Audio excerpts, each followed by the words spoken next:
Ano yung biggest ano ba? What is your heartache? Ano ba? Heartache, yes. Ano yung pinaka-disappointment ninyo? Una-una, biglang magagalit yung mga tao sa'yo. Kung nag-file ka pala. Magagalit yung mga tao. Oo. Parang, bakit ka nag-file? Ano tingin mo sa sarili mo? Siga ka na ba ngayon? Ganon? Oo. May ganon? May ganon. Oo. Ano ngayon? Mataas na ba ang galaw? Hindi. Tutulong lang tayo. Matagal ko naisip paano tumulong. So, merong ganon. Tapos yung mga tao sa paligid mo nagbabago. Sila ang nagbabago. Ako hindi nagbabago eh. Ngayon, ang tingin sa'yo, minsan lalo na minsan sa media, ibang tao, gusto nila mag-away-away kayo. Minsan feeling ko parang circus eh. Parang sige, laban kayo, cover. So, ganun ba? Kaya ayoko makiride gano'n. Ayoko makiride sa ganung style nila. Ano naman ang biggest biggest happy surprise?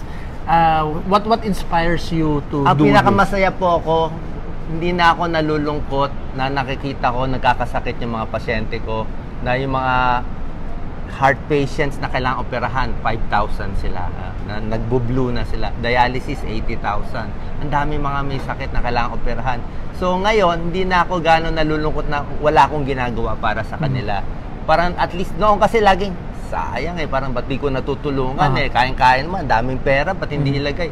So ngayon, at least nahihirapan na kasi ako, kaya okay na sa akin. Parang may suffering na ako para sa kanila eh. Kumbaga, meron na kayo... May ginagawa na ako. Meron kayo ginagawa hindi na concrete. At least, di ba? Hindi ko lang sinabi, ginawa ko na talaga to. Pinanindigan ninyo? Yes, Dok, tanong ko, Saka focus lang ako lagi doon sa mga maitutulong sa mahirap. Kahit gusto nila ako, kahit hindi nila ako kilala, okay lang. Wala namang problema. Basta tumulong kayo? Basta yun ang goal ko. Kasi ang pinakamasarap diyan kung makatulong ka, makakatulog ka ng masarap, 'di ba? Tsaka medyo ang dami ko natulungan ngayon, medyo proud ka. Maraming politika malaki eye bags. Kasi hindi sila nakakatulog na masarap. Ayaw ni Doc ng mga ganyan. Wala naman ako sinabing politiko. Wala rin akong balak magbanat sa kaliwa o sa kanan. Tutulong lang doktor lang ako. Kasi mas may chance mabuhay yung mga pasyente ko sa mga liblib na lugar pag neutral tayo at tutulong lang tayo.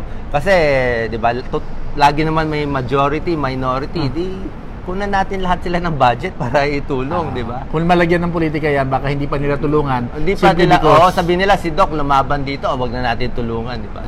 Pati yung tao talo eh.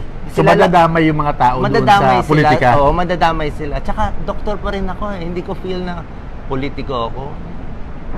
Pwedeng gawin, like ginawa ni Senator Flavier, pinakamahirap. Diba? Siya ang pinaka-poorest na, tsaka malinis yung career ng ginawa niya. Dahil sa daan ni Senator Flavier, kahit papano, meron tayong maliit na dinadaanan din.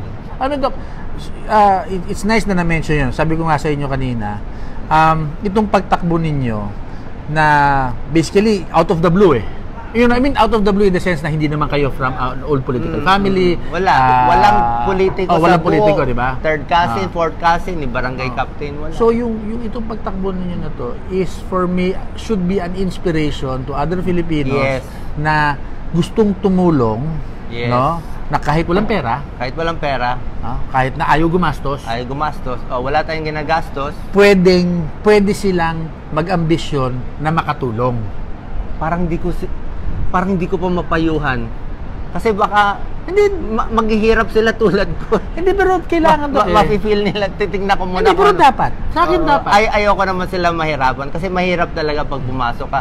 Yung bashing, wala ka namang kasalanan, biglang, magnanakaw ka ngayon, gusto mo maging corrupt, yan ang balak mo, no? Kaya ka tumatakbo, no? Laging ganun ang banat. Yun ang legacy ng politiko natin dito sa Pilipinas, lahat kasi corrupt, kaya ikaw corrupt din. Ganun ang issue.